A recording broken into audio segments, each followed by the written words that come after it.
behind Venetian blinds. How to reach for the city lights. This ain't where I belong. Hey, look at me, man, what I've been. Good evening to you. This is the third day I'm doing this. Unfortunately, I didn't ride yesterday due to the monsoon and rainy day. Digging deep since 99. What I thought was gone, sitting in my pocket. Now, as I rode to work in the morning, but unfortunately in the afternoon it rained, so I left my bike at work and took the public transport instead. Not gonna lie, it was boring as hell. I had to squeeze with the evening rush, the typical commute on public transport, which I dislike. So today, in contrast, the weather is a lot better. So I'm riding home. Happy days. Don't look before you leave. What you give, you get to keep. So long, farewell, bye-bye.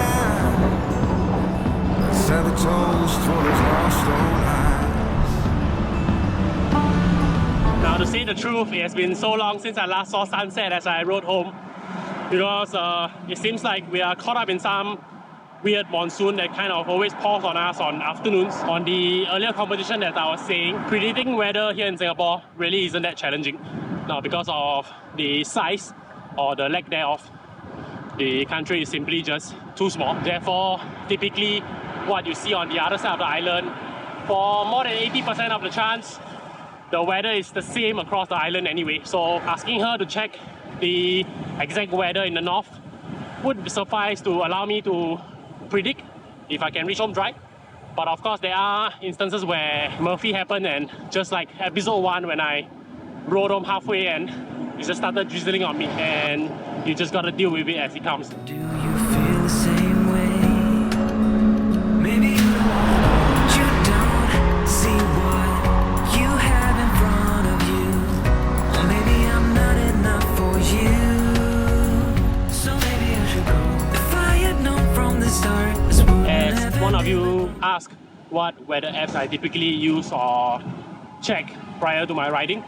So usually I just use my iPhone weather apps. But to say the truth, fortunately enough, because Singapore is so small, as much as I typically complain about the sheer small size and the lack of terrain. So what I usually do is simply asking my significant others. She's at home, my destination per se.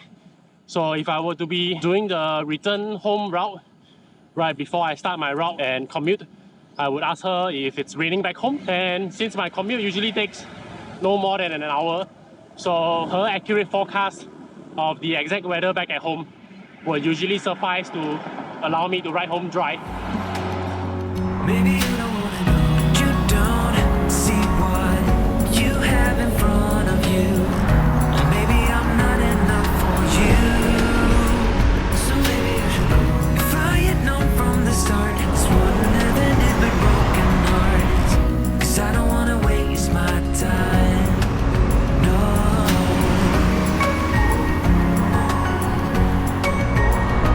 I don't wanna waste my time. No.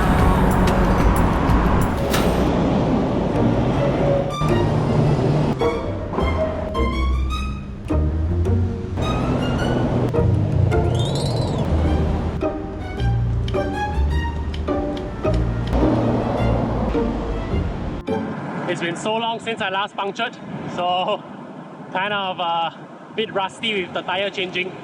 Not gonna lie, it took me longer than I should. I think I faded for a good 20 minutes there. I think that 10-minute segment, I would have sweat more than the entire hour journey, because initially I planned to ride home easy. But I guess things happen for a reason, so fingers crossed I reach home without a second puncture.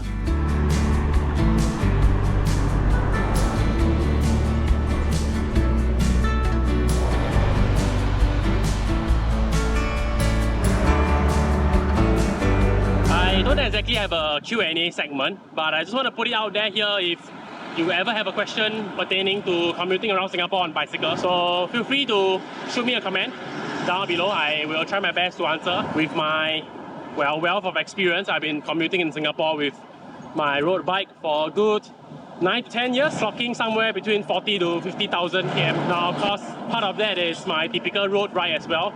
But nonetheless, I think it's a fair amount of experience. So yeah, let me know.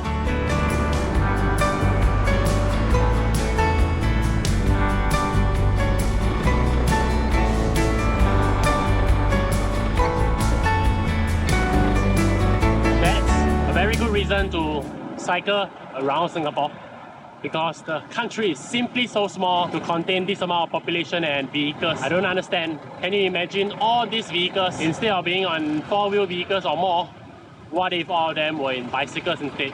Can you imagine the amount of carbon footprint we can reduce? Because of that puncture incident, now with the 20 minutes added to my commute, now instead of an hour, this journey will take me an hour and 20 minutes. Unfortunately, that's approximately the same time it takes to take the public transport instead.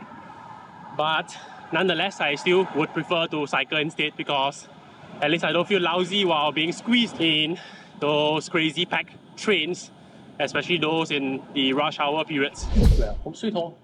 After a fiddling of tires, I finally got the ride home with clear weather, thankfully for the clear skies. I see you in the next video. Take care. Bye-bye.